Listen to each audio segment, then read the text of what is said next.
À ma remise de diplôme, ma famille m'a tendu une enveloppe et Harry, me disant « Au revoir, fille sans argent ». C'était un billet aller simple. J'ai embarqué dans l'avion sans rien, jusqu'à ce qu'un homme en costume dise « Bienvenue chez vous, mademoiselle Mitchell ». J'ai répondu « Faisons-leur regretter cette blague ». À ma remise de diplôme, ma famille m'a remis une petite enveloppe et Harry, m'appelant fille sans argent. À l'intérieur se trouvait un billet d'avion aller simple. J'ai pensé que c'était une blague cruelle jusqu'à ce que j'atterrisse et qu'un chauffeur me dise la vérité. Alors, j'ai tout pris. C'est ici que l'histoire commence vraiment, et vous ne voudrez pas manquer ce qui va se passer. Assurez-vous d'être abonné pour voir la fin. Nous sommes toujours curieux. D'où nous regardez-vous aujourd'hui? Faites-le nous savoir dans les commentaires. J'essayais encore de me débarrasser des confettis dans mes cheveux lorsque l'enveloppe a atterri sur mes genoux. C'était une petite chose, blanche et simple, sans ruban, sans éclat. Cela ressemblait au genre d'enveloppe que l'on utiliserait pour une liste de courses, pas pour un cadeau de remise de diplôme. Mes doigts tremblèrent légèrement en la ramassant, et je me suis dit que c'était juste le froid de la climatisation du restaurant, pas des nerfs, pas ce sentiment creux et familier qui avait vécu dans ma poitrine pendant les 7 dernières années. Mon père, Richard, était assis en face de moi, en bout de table, les yeux fixés sur son assiette de saumon. Il ne me regardait pas. Il ne m'avait pas vraiment regardé depuis des années, pas depuis qu'il avait épousé Victoria en tout cas. À sa droite, Victoria Hargrove Mitchell, ma belle-mère depuis 6 ans, arborait un sourire qui n'atteignait pas tout à fait ses yeux. C'était le genre de sourire qu'elle réservait au moment où elle savait qu'elle était sur le point d'infliger une blessure. Et à côté d'elle, ma demi-sœur Brianna était appuyée sur sa chaise, son téléphone déjà levé, l'appareil photo en marche, espérant sans doute capturer quelque chose qui vaille la peine d'être posté. « Vas-y, Elina, dit Victoria, sa voix douce comme de la soie drapée sur du verre brisé. Ouvre-le. » Le reste du restaurant bourdonnait autour de nous. D'autres familles célébraient, faisaient teinter leurs verres, riaient librement. Ma petite fête de 4 personnes me semblait être sur une planète complètement différente. J'ai glissé mon doigt sous le rabat et je l'ai déchiré. À l'intérieur se trouvait un seul morceau de papier, un billet d'avion imprimé, aller simple, partant dans 3 jours. Destination, une petite ville côtière appelée Harbor Reach, un endroit dont je n'avais jamais entendu parler. Je l'ai fixé un long moment, attendant la chute. Cela n'a pas tardé.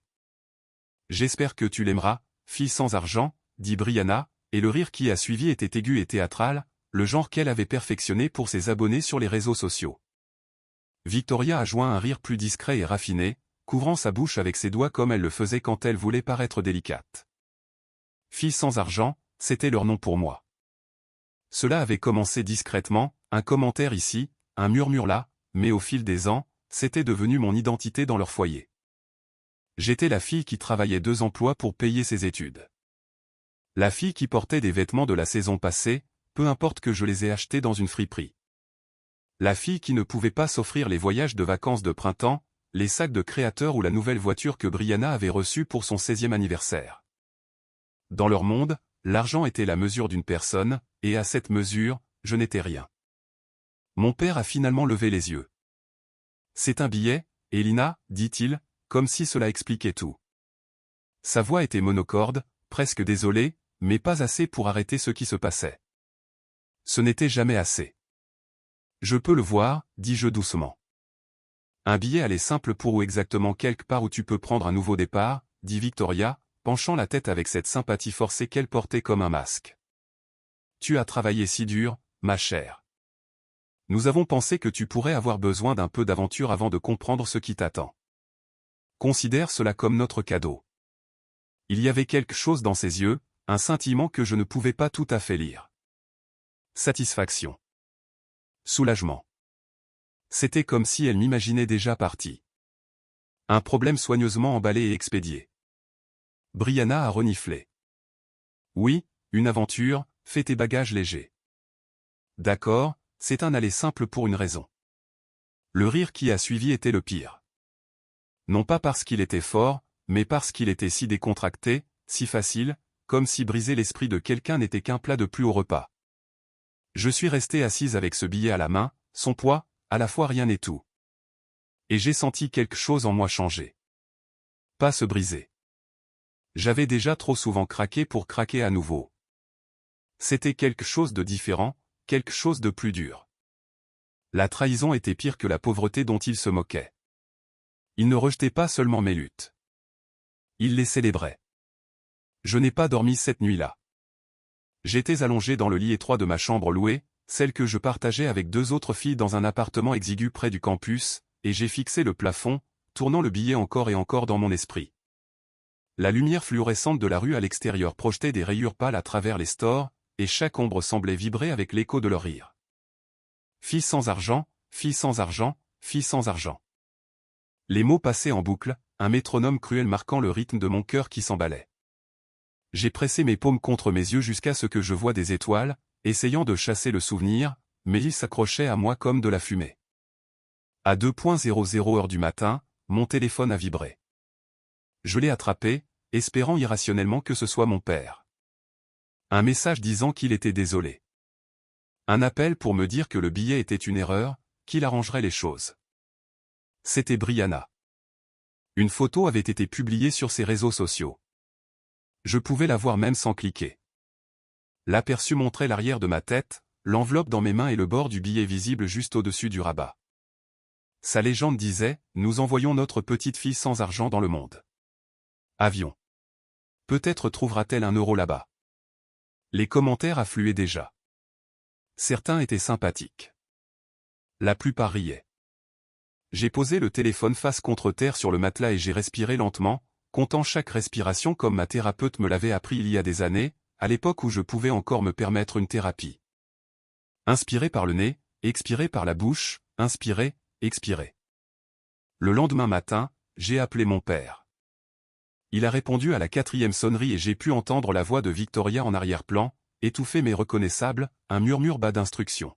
« Elina, dit-il, comment te sens-tu à propos du cadeau ? » « Cadeau ?» J'ai répété. « Papa, c'est un billet aller simple pour un endroit dont je n'ai jamais entendu parler. Pas de vol-retour, pas de réservation d'hôtel, pas de plan. Comment est-ce exactement un cadeau ? » Il y eut une pause. J'aurais presque pu l'entendre choisir ces mots comme un homme choisit son appui sur une glace fine. Victoria a pensé que ce serait bon pour toi. Tu sais qu'elle a tes meilleurs intérêts à cœur. Un son aigu et amer m'échappa. Quelque chose entre un rire et un halètement. Vraiment ? Vraiment ?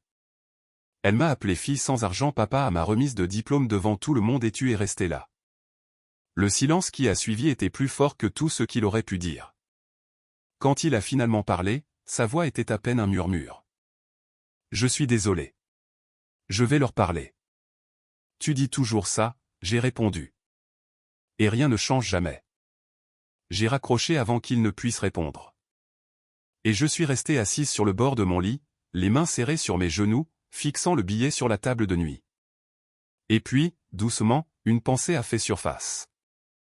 Elle n'était pas nouvelle. Je la portais depuis des années, cachée au fond de mon esprit comme une pierre dans ma poche. Mais maintenant elle remontait à la surface avec une clarté saisissante. Mais ils avaient oublié une chose cruciale. Je ne savais pas encore ce que cela signifiait.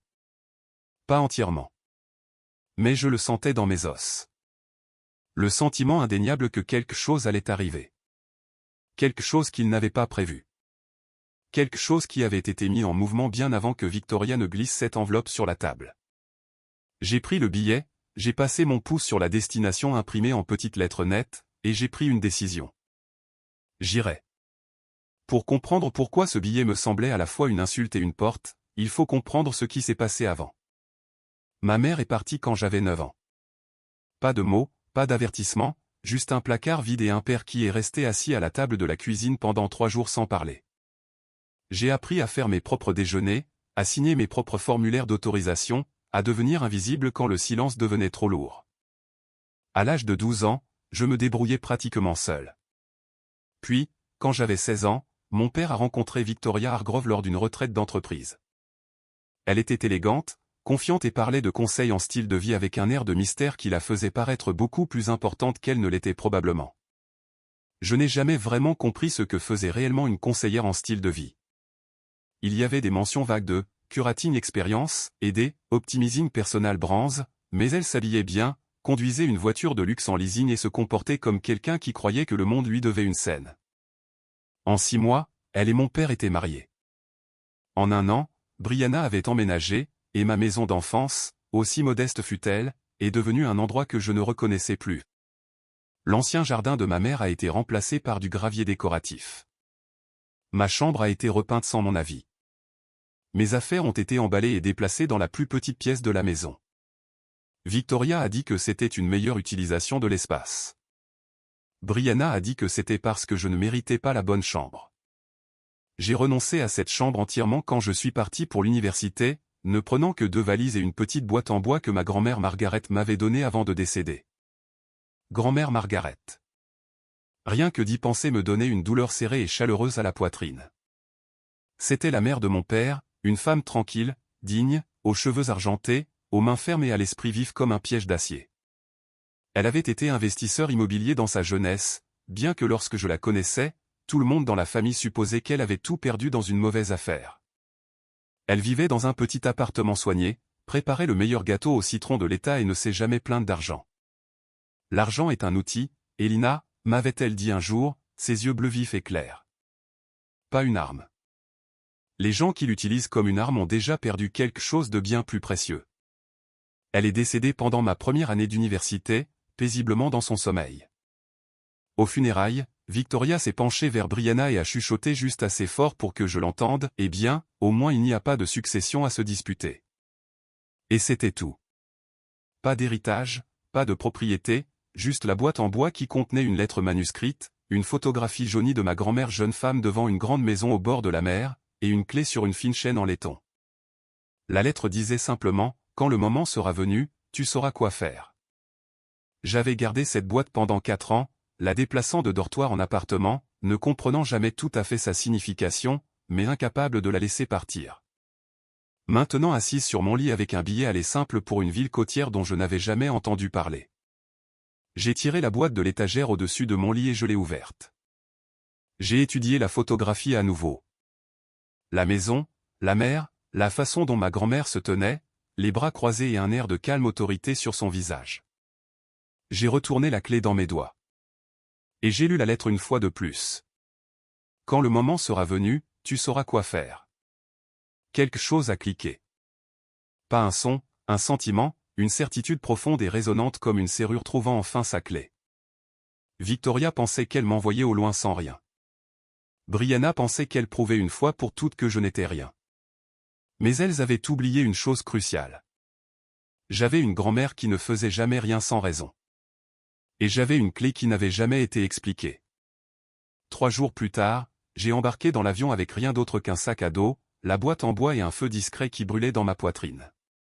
L'avion a atterri dans un petit aéroport régional niché entre des collines verdoyantes et l'étendue grise de l'Atlantique. J'ai quitté le tarmac pour faire face à un mur d'air salin, mon sac à dos sur une épaule, la boîte en bois pressée contre mes côtes à l'intérieur de ma veste. Le terminal était minuscule. 2 portes, un chariot à café et une rangée de chaises en plastique qui semblaient n'avoir pas été remplacées depuis les années 1980. Ce n'était pas un endroit où les gens venaient par accident. Je n'avais pas d'hôtel, pas de billet retour, pas de plan au-delà du sentiment que ma grand-mère m'avait laissé une piste et que je la suivais enfin. Et puis je l'ai vu. Il se tenait juste au-delà de la zone de récupération des bagages, tenant une petite pancarte blanche avec mon nom imprimé en lettres soignées et précises. Ed Mitchell. C'était un homme plus âgé, la cinquantaine, peut-être, les cheveux parsemés d'argent, un costume foncé impeccablement repassé et le genre de posture calme et stable qui suggérait qu'il attendait depuis très longtemps que quelque chose arrive. « Mademoiselle Mitchell » demanda-t-il en m'approchant, sa voix basse et mesurée. « C'est moi, dis-je, mon cœur battant la chamade. Qui êtes-vous ? Mon nom est James Harker. J'ai été le gérant de la propriété de votre grand-mère pendant près de 30 ans. Il fit une pause et quelque chose de chaud scintilla dans ses yeux. Reconnaissance peut-être ou soulagement. Elle m'a demandé d'être ici à votre arrivée. Elle a dit que vous viendriez. Elle en était certaine. Ma gorge se serra.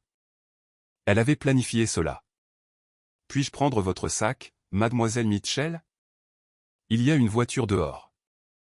Je vous expliquerai tout en chemin. J'ai hésité un instant seulement. La clé dans la boîte en bois, la photographie de la maison au bord de la mer, le billet qui était censé me bannir. Chaque fragment des 4 dernières années convergeait soudainement en un seul point, et je n'allais pas m'en détourner maintenant. Je l'ai suivi jusqu'à une élégante berline noire garée sur le trottoir, et alors que nous nous éloignions de l'aéroport, James a commencé à parler. Votre grand-mère, Margaret Mitchell, était une femme remarquable, dit-il. La plupart des gens de votre famille pensaient qu'elle avait perdu sa fortune lors d'un effondrement immobilier dans les années 90. C'était une histoire qu'elle avait délibérément élaborée. La vérité est qu'elle n'a jamais perdu un sou. Elle a simplement tout transféré, propriété, investissement, un fonds fiduciaire considérable, dans une structure privée qui ne s'active que sous des conditions très spécifiques. Quelles conditions? Il me jeta un coup d'œil dans le rétroviseur. Vous obtenant votre diplôme universitaire en architecture. Au moment où cela se produirait, la propriété était destinée à être transférée à votre nom. Le billet que vous avez reçu n'était pas un hasard. Votre grand-mère s'est arrangée pour qu'il vous parvienne par l'intermédiaire de la maison de votre père. Elle savait que quelqu'un dans cette maison finirait par vouloir vous voir partir. Elle a transformé leur cruauté en la clé même qui vous amènerait ici. Mes mains tremblaient. Je les ai appuyées à plat contre mes cuisses et j'ai regardé par la fenêtre la côte qui se déroulait devant nous. Des falaises rocheuses, des phares usés par le temps, puis, se dressant d'une pointe de terre qui s'avançait dans la mer, une maison. Pas juste une maison, un domaine, un manoir élégant et étendu avec des murs en planches blanches, des volets sombres et une passerelle de veuve perchée au-dessus du toit. C'était la maison de la photographie, exactement comme ma grand-mère s'était tenue devant elle il y a des décennies, avec cette autorité tranquille dans ses yeux. Ceci est à vous, mademoiselle Mitchell, dit James doucement. Tout cela. La maison, le terrain, le fonds fiduciaire. Votre grand-mère a passé des années à s'assurer qu'il serait protégé, intouchable par quiconque pourrait essayer de le revendiquer pour de mauvaises raisons. Victoria, j'ai chuchoté. James hocha la tête. Votre grand-mère était une femme perspicace. Elle connaissait votre belle-mère. Elle savait le genre d'influence qu'elle avait sur votre père. C'est pourquoi le fonds fiduciaire était structuré de cette façon, inattaquable avec vous comme seul bénéficiaire. Pas de contestation, pas de division. Tout vous appartient. Il me tendit une enveloppe scellée provenant de la boîte à gants. À l'intérieur se trouvait une lettre de la main de ma grand-mère, ferme, élégante et indubitablement la sienne. Ma très chère Elina, si tu lis ceci, alors tu as obtenu ton diplôme, et le monde a essayé de te faire sentir petite. Il n'y parviendra pas. Je t'ai tout laissé, non pas parce que tu es ma petite fille, mais parce que tu es la seule à avoir jamais compris que l'argent n'est pas une arme. Utilise cela bien. Protège ce qui compte et ne laisse jamais personne te faire sentir moins que ce que tu es. Avec tout mon amour, grand-mère Margaret. J'ai plié la lettre soigneusement, l'ai pressée contre ma poitrine, et j'ai fait une promesse silencieuse. Puis j'ai regardé James. Je dois tout comprendre, chaque détail de cette propriété, chaque protection que ma grand-mère a mise en place, et je dois parler à l'avocat qui a mis cela en place. Daniel Tour, dit James, il est l'avocat du fonds fiduciaire depuis 15 ans. Il attendait votre appel. Ce soir-là, assise dans le bureau de ma grand-mère, une pièce qui sentait encore le gâteau au citron et les vieux livres, j'ai appelé Daniel Tour. Il a répondu à la première sonnerie comme s'il avait été assis près du téléphone pendant des années. Mademoiselle Mitchell, dit-il chaleureusement. Félicitations pour votre diplôme. Votre grand-mère parlait souvent de vous. Elle était très fière. Merci, dis-je, ma voix plus ferme que prévu. Je dois savoir avec quoi je travaille, et je dois savoir si quelqu'un peut contester cela. Le fonds fiduciaire de la famille Mitchell est, à mon avis professionnel, inattaquable. Daniel a dit, votre grand-mère était extraordinairement minutieuse. Cependant, je vous recommande de procéder rapidement à l'enregistrement formel de votre réclamation et à la sécurisation de tous les documents d'actifs. Plus tôt le fonds fiduciaire sera activé sur les registres, moins il y aura de place pour les interférences. Faites-le, dis-je. Et monsieur Tour, une dernière chose. J'aimerais que vous vous renseigniez sur ma belle-mère, Victoria Hargrove. Découvrez tout ce que vous pouvez sur ses finances, ses affaires et son histoire. Quelque chose me dit qu'elle n'est pas seulement cruelle. Elle cache quelque chose. Il y eut une pause. Puis Daniel dit, avec une note de respect discret, je vous ferai un rapport préliminaire dans les 48 heures. J'ai raccroché le téléphone et je me suis penché en arrière dans le fauteuil de ma grand-mère, regardant l'Atlantique sombre par la fenêtre. Les vagues se brisaient contre les rochers en contrebas, régulières et implacables, et j'ai senti une version de moi-même que je ne savais pas encore vivante remonter à la surface. Victoria m'avait appelé fille sans argent. Brianna avait ri. Mon père avait détourné le regard, mais ils avaient oublié une chose cruciale. J'étais la petite fille de Margaret Mitchell, et j'en avais fini d'être petite. Le rapport de Daniel Taux arriva en moins de 2 jours, et c'était pire que je ne l'avais imaginé. Victoria Hargrove, dont le nom légal était en fait Victoria Lynn Hargrove, et non le nom Mitchell avec trait d'union qu'elle utilisait si fièrement, avait une longue liste d'irrégularités financières remontant à plus d'une décennie. Il y avait des dettes impayées envers des créanciers privés, une entreprise de conseil en style de vie en faillite qui avait été discrètement dissoute après une enquête sur des dépôts de clients détournés, et un schéma de s'attacher à des hommes fortunés. Mon père était son 3e mari. Les 2 premiers avaient perdu des sommes importantes avant de divorcer d'elle. Mais le détail le plus accablant était le suivant. Il y a 6 mois, Victoria avait discrètement consulté un avocat spécialisé en succession, sans lien avec Daniel, demandant si un enfant de l'époux pouvait contester la succession d'un grand-parent en vertu de la loi de l'État. Elle avait fouiné dans l'héritage de ma grand-mère avant même que je sache qu'il existait. Elle n'avait rien trouvé, bien sûr. Le cabinet de Daniel s'en était assuré, mais le fait qu'elle ait cherché me disait tout ce que j'avais besoin de savoir. J'ai appelé mon père ce soir-là. Il a répondu avec une lassitude qui était devenue son ton par défaut. « Elina, ça va? Où es-tu? » « Je vais bien, papa. Je suis exactement là où je dois être, mais je dois te demander quelque chose, et je dois te demander d'être honnête avec moi pour une fois. » Une longue pause. D'accord. Victoria était-elle au courant de la propriété de grand-mère Margaret? Savait-elle qu'il pourrait y avoir quelque chose pour moi? Une autre pause, plus longue cette fois. Je pouvais entendre sa respiration, peu profonde et irrégulière. Elle a posé des questions après le décès de ta grand-mère. Elle voulait savoir s'il y avait un testament, un fonds fiduciaire, quoi que ce soit. Je lui ai dit ce que tout le monde croyait, que ta grand-mère avait tout perdu. Je ne savais rien de différent, Elina. Je le jure. Mais elle ne t'a pas cru. Je ne sais pas ce qu'elle a cru. Elle a laissé tomber après un certain temps. J'ai cru qu'elle était passée à autre chose. Elle n'est pas passée à autre chose, papa.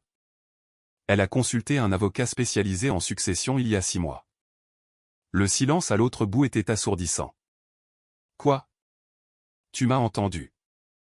Elle essayait de trouver un moyen de réclamer la propriété de grand-mère pour elle-même, pour Brianna. Pas pour toi, pas pour moi. Ça ne peut pas, Elina. Elle ne ferait pas ça. Papa, dis-je, et ma voix s'est brisée pour la première fois depuis que j'avais atterri.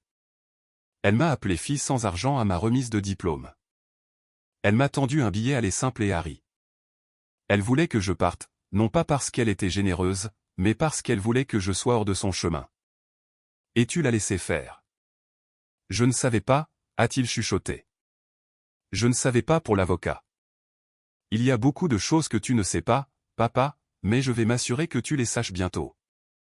J'ai raccroché avant qu'il ne puisse répondre, et je me suis assise dans le bureau avec le rapport de Daniel étalé sur le bureau devant moi. Les preuves étaient claires. Victoria n'était pas seulement une belle-mère cruelle à la langue acérée. C'était une manipulatrice calculatrice qui tournait autour des biens de ma famille depuis des années, et j'avais été l'obstacle qu'elle voulait le plus éliminer. Le lendemain matin, j'ai appelé Victoria directement. Elle a répondu avec sa chaleur sucrée habituelle. « Elina, ma chérie, comment s'est passé ton petit voyage? As-tu trouvé ton aventure? » En fait, oui, j'ai dit, en gardant ma voix calme et posée. J'ai trouvé quelque chose de très intéressant. Tu vois, ce billet que tu m'as donné, celui que tu pensais m'envoyer loin, il m'a mené directement à la propriété de ma grand-mère. Le silence à l'autre bout fut immédiat et absolu. Pour une femme qui ne perdait jamais son sang-froid, la pause dura une seconde de trop. Je suis désolé, dit-elle, sa voix soudain plus tendue. Que entends-tu par sa propriété? Je veux dire que ma grand-mère n'a pas perdu sa fortune, Victoria. Elle l'a protégée. Elle l'a placé dans un fonds fiduciaire pour moi. Et je suis en plein milieu de tout cela en ce moment. Une maison sur la côte. Des propriétés, des investissements, tout cela, tout est à moi. C'est impossible, dit Victoria. Et maintenant la soie avait disparu de sa voix, remplacée par quelque chose de brut et déraillé. Il n'y avait rien. Ton père l'a confirmé. Mon père ne savait pas. C'était le but. Elle ne te faisait pas confiance. Et il s'avère qu'elle avait raison d'être prudente car il y a 6 mois, tu as consulté un avocat spécialisé en succession pour contester la propriété d'un grand-parent. De quelle propriété parlais-tu, Victoria? De la mienne. L'explosion qui suivit fut spectaculaire dans sa maladresse. Comment oses-tu? Siffla-t-elle. Comment oses-tu m'espionner, petite misérable ingrate? C'étaient des conversations privées. Tu n'as aucun droit. J'ai tous les droits, dis-je calmement. C'est ma famille. C'est l'héritage de ma grand-mère, et tu n'y as absolument aucune prétention. Le fonds fiduciaire est inattaquable. Daniel Tour, c'est l'avocat. Tu peux le chercher, il l'a confirmé. Il n'y a pas de contestation. Il n'y a pas de division. Toi et Brianna ne verrez jamais un seul centime. Tu te crois si intelligente, cracha Victoria. Tu penses avoir gagné quelque chose. Tu n'es toujours qu'une petite fille sans argent que. Je suis la petite fille d'une femme qui t'a vu venir de loin, dis-je. Et je veux que tu saches que le billet même que tu m'as donné pour te débarrasser de moi était la clé qui a tout activé. Tu m'as remis mon propre héritage et tu as ri en le faisant. J'ai raccroché. Mes mains tremblaient, mais ma voix n'avait pas faibli une seule fois. Et pour la première fois en 7 ans, la douleur creuse dans ma poitrine ressemblait moins à une blessure qu'à un espace qui se remplissait de quelque chose de fort. Victoria n'a pas pris la nouvelle en silence. Moins de 48 heures après notre appel téléphonique, j'ai reçu une lettre formelle livrée par coursier au domaine de Harbor Ridge, provenant d'un cabinet d'avocats que je ne reconnaissais pas. La lettre exigeait que je cesse toutes les actions liées au prétendu fonds fiduciaire de la famille Mitchell, en attendant un examen complet de la légitimité du fonds fiduciaire et des circonstances de son activation. Elle était signée par un avocat nommé Gerald Pratt, dont le profil en ligne révélait une pratique axée sur les successions contestées et, curieusement, une histoire de représentation de clients dans des affaires de fraude financière. Victoria avait engagé un avocat. Elle venait chercher le fonds fiduciaire. Daniel Torres a examiné la lettre et m'a appelé le même après-midi. Son ton était calme mais précis. Gerald Pratt est agressif, mais il n'est pas particulièrement prudent, a dit Daniel. Cette lettre est pleine de fanfaronnades, mais elle n'a aucune base légale. Le fonds fiduciaire est enregistré, activé et entièrement conforme à la loi de l'État. Victoria n'a aucun lien de sang ou d'adoption avec Margaret Mitchell. Elle n'a aucune prétention. Cependant, le fait qu'elle ait engagé un avocat signifie qu'elle ne renonce pas. Nous devrions nous préparer à ce qu'elle tente quelque chose de non conventionnel, comme quoi? La pression publique, les réseaux sociaux, la manipulation familiale. Elle essaiera de faire passer cela pour un vol de votre part à la famille, en retournant votre père contre vous, en vous dépeignant comme cupide ou malhonnête. C'est une stratégie courante lorsque la loi n'est pas de votre côté. Il avait raison. En quelques jours, Brianna avait posté une vidéo sur ses chaînes de médias sociaux avec le titre « Ma belle-sœur cache une fortune secrète et ne veut pas la partager avec notre famille ». La vidéo était légère en fait et lourde en larmes, la spécialité de Brianna, et elle me dépeignait comme une fille égoïste et secrète qui avait abandonné sa famille dès qu'elle avait trouvé de l'argent. Les commentaires étaient divisés. Certains qualifiaient Brianna d'arrogante, d'autres la soutenaient, affirmant que la richesse familiale devait être partagée.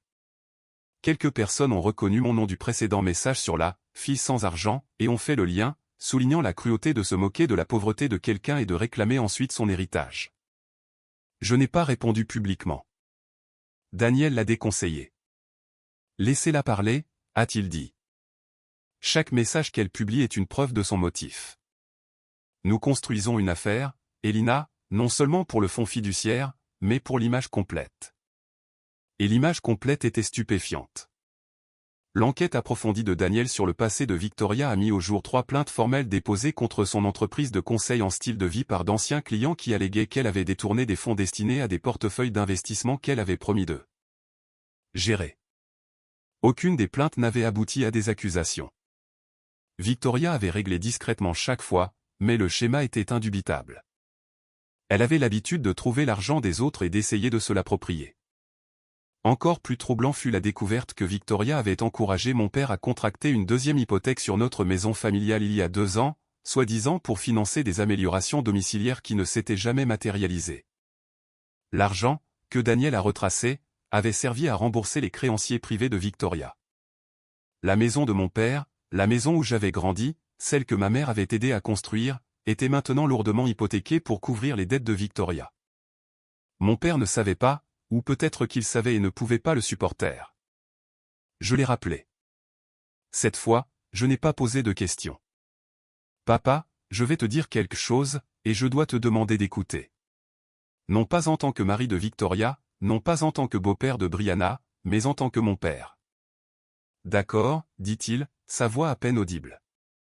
Victoria a contracté une deuxième hypothèque sur la maison. L'argent n'est pas allé aux rénovations.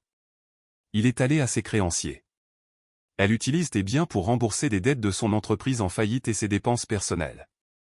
J'ai les documents. Daniel peut expliquer tout cela. Le silence s'étira si longtemps que j'ai cru que l'appel avait été interrompu. Puis j'ai entendu quelque chose que je n'avais pas entendu depuis des années. Mon père pleurait.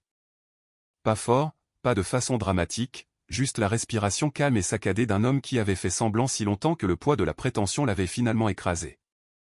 Je ne voulais pas le voir, dit-il. Je pensais que si je maintenais la paix, tout irait bien. Je pensais qu'elle était bien intentionnée. Je pensais, je sais, papa, dis-je doucement. Mais tu dois le voir maintenant. Elle a engagé un avocat pour contester le fonds fiduciaire de grand-mère. Elle utilise Brianna pour m'attaquer publiquement, et elle vide ta maison depuis des années. Tu as un choix à faire. Quel choix? Tu peux continuer à la soutenir, ou tu peux me soutenir. Mais tu ne peux pas faire les deux. Plus maintenant. Il n'a pas répondu ce soir-là. Il a dit qu'il avait besoin de temps et je le lui ai donné parce que je pensais ce que je disais. Le choix devait être le sien. Je ne pouvais pas le faire pour lui et je n'essaierais pas. Mais le temps pressait. Daniel avait reçu un avis indiquant que Gérald Pratt déposait une requête pour contester l'activation du fonds fiduciaire, affirmant que les conditions de ma remise de diplôme étaient vagues et inapplicables. L'audience était fixée dans 3 semaines. Daniel était confiant.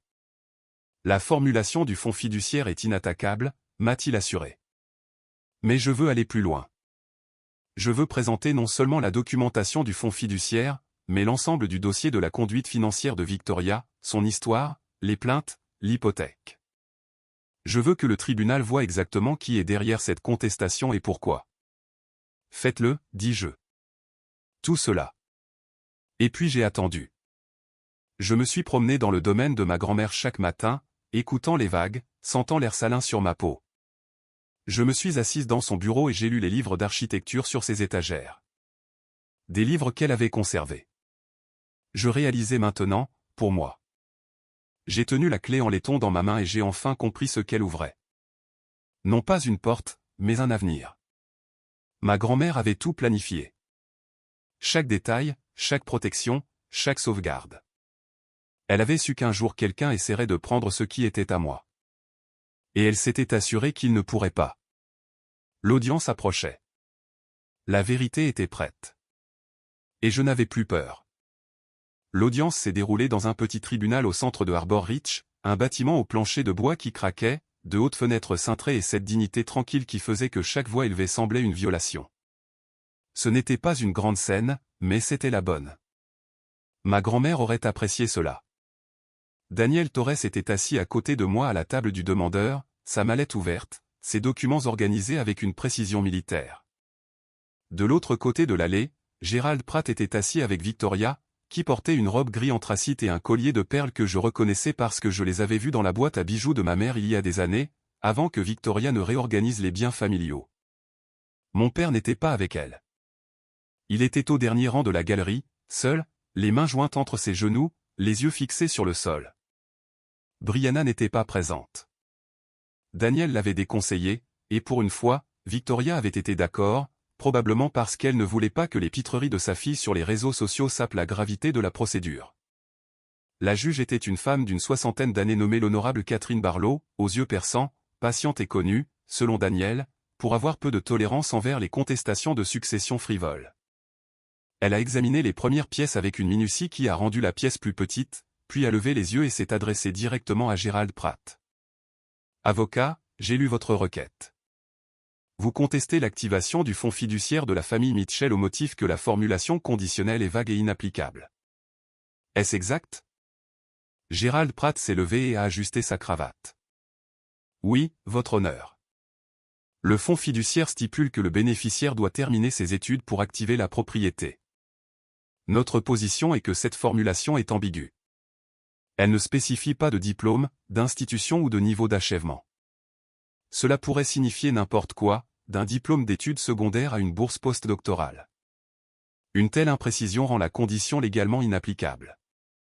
La juge Barlow s'est tournée vers Daniel. Monsieur Torres. Daniel s'est levé avec un calme qui frôlait la sérénité. Votre honneur, le document du fonds fiduciaire spécifie, et je renvoie le tribunal à la page 7, paragraphe 3, que la condition est remplie lorsque ma petite-fille, Elina Margaret Mitchell, obtient un baccalauréat d'une institution accréditée. Mademoiselle Mitchell a obtenu son baccalauréat en architecture de l'université Whitfield, une institution pleinement accréditée, il y a 12 jours. L'octroi de son diplôme est un fait public. J'ai soumis le relevé de notes certifiées et la confirmation officielle de l'obtention du diplôme de l'université en tant que pièce A et B. La juge Barlow a examiné les documents un long moment, puis a regardé Pratt. Le langage me semble assez précis. Avocat, avez-vous des précédents étayant votre affirmation selon laquelle cela constitue une ambiguïté? Pratt a bougé. Votre honneur, nous soutiendrions également que le fonds fiduciaire a été créé dans des circonstances douteuses.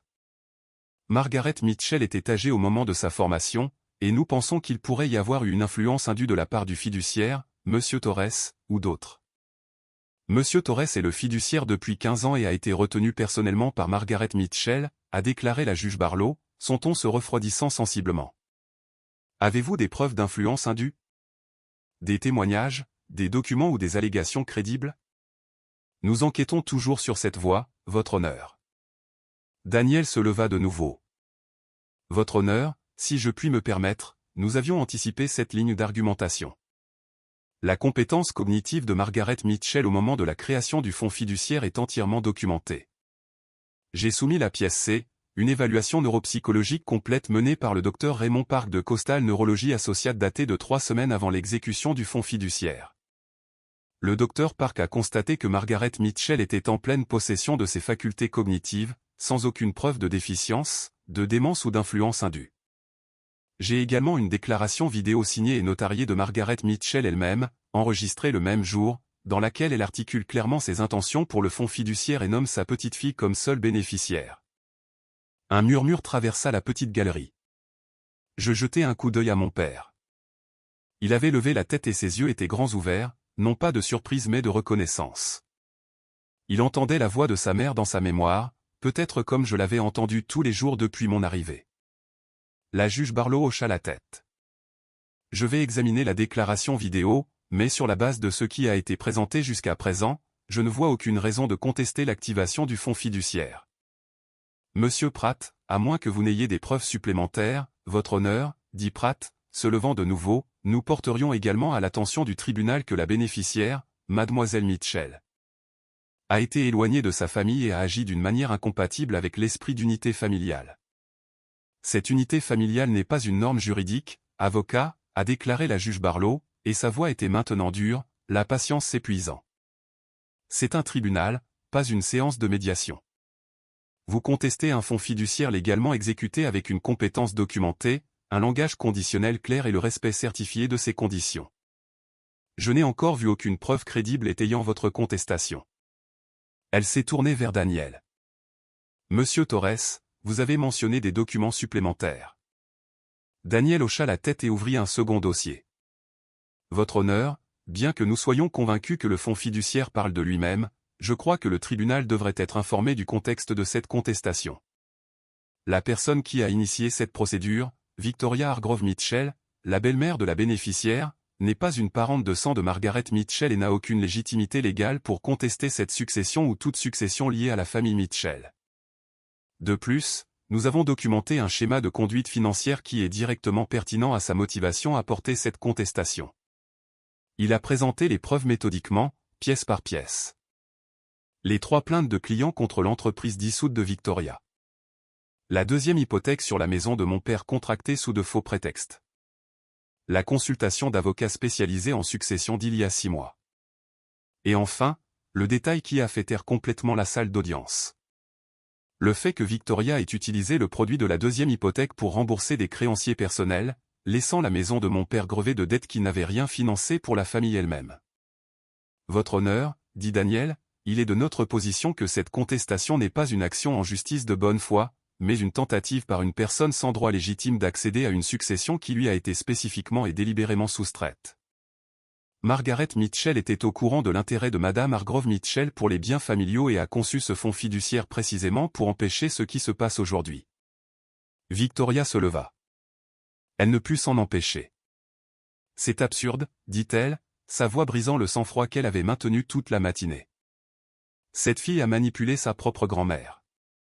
Elle l'a montée contre le reste d'entre nous. Cette propriété devrait appartenir à cette famille, à nous tous, pas à quelqu'un. Madame Hargrove Mitchell, dit la juge Barlow, et sa voix coupa la pièce comme une lame. Vous vous asseyez et gardez le silence, ou je vous tiendrai en outrage au tribunal. Votre avocat peut parler, vous non. Victoria s'assit.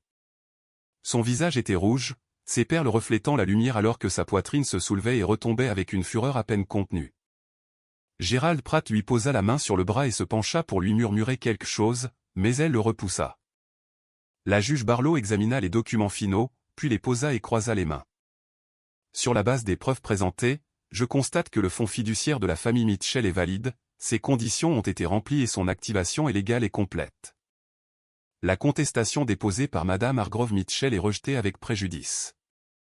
Monsieur Pratt, je renvoie également les documents financiers soumis par Monsieur Torres au barreau de l'État pour examen de la conduite de votre cliente dans cette affaire. Le dépôt d'une contestation sans fondement, et un schéma documenté d'irrégularité financière soulève des questions que je ne suis pas prête à ignorer. Elle se tourna vers moi. Mademoiselle Mitchell, la succession est à vous. Je suis convaincu que les volontés de votre grand-mère étaient claires, compétentes et légales. Je vous souhaite bonne chance. Je me suis levé. Merci, votre honneur. Et puis, du dernier rang, mon père s'est levé aussi. Il n'a rien dit au début. Il est juste resté là, puis il a marché lentement, lourdement, comme un homme traversant un pont dont il n'était pas sûr qu'il tiendrait, vers moi. Il a dépassé la table de Victoria sans la regarder. Il a dépassé Daniel sans s'arrêter. Et quand il m'a rejointe, il a fait quelque chose qu'il n'avait pas fait depuis que j'étais une petite fille. Il m'a prise dans ses bras et m'a serrée. Je suis désolé, a-t-il chuchoté, et sa voix s'est brisée sur le mot. Je suis tellement désolé, Elina. J'aurais dû te protéger. J'aurais dû le voir. J'aurais dû être ton père. Tu peux toujours l'être, j'ai dit, et mes propres larmes sont venues maintenant, silencieuses, chaudes et attendues depuis longtemps. Tu peux toujours l'être, papa. Derrière nous, Victoria était assise immobile à sa table, son visage un masque de fureur et d'incrédulité. Gérald Pratt rangeait déjà sa mallette, sa mâchoire serrée par la conscience que cette affaire, et probablement sa réputation, venait de subir un coup sévère. La galerie se vida lentement, les gens jetant un coup d'œil à la scène avec des expressions allant de la satisfaction à la tristesse. Mon père recula et essuya ses yeux. Puis il se tourna et regarda Victoria, non pas avec colère, mais avec quelque chose de bien plus définitif. Reconnaissance. Compréhension. La fin d'une longue et douloureuse illusion. Je ferai sortir mes affaires de la maison d'ici la fin de la semaine, lui dit-il. Et je contacterai mon propre avocat concernant l'hypothèque. Victoria ouvrit la bouche, mais pour la première fois en toutes les années que je l'avais connue, aucun mot ne sortit. Elle avait perdu, et elle le savait. Les semaines qui ont suivi l'audience ont été un étrange et magnifique dénouement, et une reconstruction aussi. La contestation de Victoria s'est complètement effondrée. Gérald Pratt s'est retiré de l'affaire en quelques jours et l'enquête du barreau de l'État que la juge Barlow avait initiée a commencé à prendre forme. Les documents financiers que Daniel avait présentés, les plaintes des clients, les fonds détournés, la deuxième hypothèque frauduleuse sont devenus le fondement d'une action civile distincte. Mon père, enfin conscient de l'ampleur de ce qui s'était passé, a déposé un rapport auprès de la division de protection des consommateurs de l'État concernant la gestion de ses biens par Victoria. L'enquête était en cours, mais Daniel était confiant que le résultat serait significatif. Victoria s'est retirée dans la maison, celle avec la deuxième hypothèque qu'elle ne pouvait pas se permettre, et s'est retrouvée, pour la première fois, sans scène. Le nombre d'abonnés de Brianna sur les réseaux sociaux a diminué après que l'audience soit devenue publique. Les commentaires qui l'avaient autrefois encouragé sont devenus critiques, puis moqueurs, puis indifférents. Le récit de la « fille sans argent » avait basculé, et ni l'une ni l'autre ne savaient comment vivre de l'autre côté. Mon père a emménagé dans un petit appartement près de son bureau. C'était modeste, loin de la maison qu'il avait partagée avec Victoria. Mais quand je lui ai rendu visite pour la première fois, j'ai vu quelque chose dans ses yeux que je n'avais pas vu depuis des années. La paix. Non pas la fausse paix de faire semblant que tout allait bien, mais la vraie paix difficile d'un homme qui avait enfin cessé de fuir la vérité. Je lisais les lettres de ta grand-mère, m'a-t-il dit un soir, assis à sa petite table de cuisine avec une tasse de café et une pile de papier. Elle m'a écrit aussi, tu sais, pas à propos du fonds fiduciaire, à propos d'autre chose, à propos de ta mère, à propos de toi. Elle m'a dit d'être courageux et je ne l'ai pas été, mais j'essaie maintenant. C'est tout ce que j'ai toujours voulu, papa, dis-je, que tu essaies. Nous avons passé cette soirée à parler. Vraiment parler pour la première fois en près d'une décennie. Il m'a parlé des premiers jours avec ma mère, du chagrin qu'il avait dévoré quand elle était partie, de la façon dont Victoria avait semblé être un moyen de recommencer. Il a admis sa faiblesse sans détour, sans excuse, et j'ai écouté avec un cœur qui guérissait plus vite que je ne l'avais prévu. Le pardon, ai-je réalisé, ne consistait pas à effacer le passé. Il s'agissait de choisir de construire quelque chose de nouveau par-dessus. De retour à Arbor Ridge, j'ai commencé à faire exactement cela. James Harker est resté le gérant de la propriété, et ensemble, nous avons commencé le travail de restauration du manoir, non pas seulement de l'entretenir, mais de lui donner vie. J'ai ouvert les livres d'architecture de ma grand-mère et j'ai commencé à concevoir. La propriété avait une aile qui était fermée depuis des années, un bel espace ensoleillé avec des fenêtres du sol au plafond donnant sur l'océan, et je l'ai converti en studio. En 2 mois, j'avais lancé ma propre pratique de conception architecturale, financée par le fonds fiduciaire que ma grand-mère avait construit et guidé par les principes qu'elle m'avait inculqués. Que les espaces façonnent les gens, que la beauté compte, et que chaque structure devrait servir les personnes qui y vivent, non pas l'ego de la personne qui l'a construite. Mon premier client était une famille locale qui avait besoin d'une rénovation accessible pour leur mère âgée. J'ai pris le projet pour un coût réduit parce que ma grand-mère l'aurait fait et parce que je me souvenais ce que c'était d'être la personne qui ne pouvait pas se permettre de l'aide. Daniel Tour et moi sommes devenus des amis improbables. Il visitait régulièrement la propriété, en partie pour les affaires du fonds fiduciaire et en partie, je le soupçonnais, parce qu'il manquait ma grand-mère et la voyait en moi. Lors d'une visite, il me tendit un dernier document, une lettre de Margaret Mitchell, conservée en dépôt jusqu'à ce que le fonds fiduciaire soit entièrement réglé et toutes les contestations rejetées. Je l'ai ouverte seule dans le bureau avec le bruit des vagues en contrebas. Ma très chère Elina, si tu lis ceci, alors le combat est terminé et tu es toujours debout. Je n'ai jamais douté que tu le serais. Tu as toujours été la plus forte d'entre nous, non pas parce que tu ne tombais jamais, mais parce que tu te relevais toujours. Je t'ai tout laissé. Mais la vérité est que tu étais mon plus grand héritage bien avant tout cela. La maison, le fonds fiduciaire, la clé. Ce ne sont que des outils. Tu es le véritable héritage. Construis quelque chose de beau, ma fille. Non seulement pour toi, mais pour tous ceux à qui on a dit qu'ils étaient petits. Je suis si fier de toi. Tout mon amour toujours, grand-mère Margaret. J'ai pressé la lettre contre ma poitrine et j'ai laissé couler les larmes, chaudes, sans honte et pleines de gratitude. Le domaine a prospéré. Ma pratique a grandi. Mon père et moi avons reconstruit notre relation lentement, soigneusement, brique par brique, comme toute structure solide devrait être construite. Il est venu visiter Arbor Ridge à l'automne, et je lui ai montré le bureau, le terrain, l'endroit où sa mère s'était tenue sur cette photographie toutes ces années auparavant. Il s'est tenu sur le balcon du veuf et a regardé la mer, et je l'ai vu sourire. Vraiment sourire, pour la première fois depuis aussi longtemps que je m'en souvienne.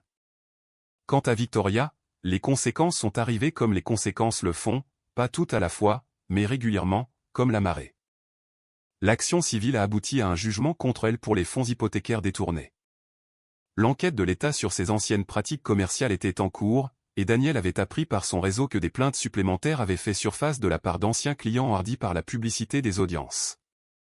Son monde financier se refermait, et le vernis poli qu'elle avait passé des années à construire se fissurait au-delà de toute réparation. Elle ne m'a plus jamais contacté. Ni des excuses, ni une défense, ni un mot. Et j'ai trouvé, quelque peu à ma propre surprise, que je n'en avais pas besoin. Son silence était son propre verdict. Un soir, alors que le soleil se couchait sous l'horizon et peignait l'océan de teintes d'or et d'ambre, je me tenais sur le balcon de la veuve de la maison de ma grand-mère, la maison qui était maintenant la mienne, et je tenais la clé en laiton dans ma main. Je l'avais portée autour de mon cou tous les jours depuis mon arrivée, un rappel d'où je venais, et de la femme qui avait cru en moi quand personne d'autre ne le faisait. J'ai détaché la chaîne et j'ai posé la clé sur le rebord de la fenêtre du balcon, la laissant capter la dernière lumière du jour. Je n'en avais plus besoin. Non pas parce que j'avais oublié, mais parce que j'avais enfin compris. La clé n'était jamais pour une serrure. C'était pour une porte que je devais choisir de franchir. Et je l'avais fait. Je me tenais là, l'air salin sur ma peau, le bruit des vagues réguliers en contrebas, et j'ai ressenti quelque chose que je n'avais pas ressenti depuis très longtemps. De la mousse.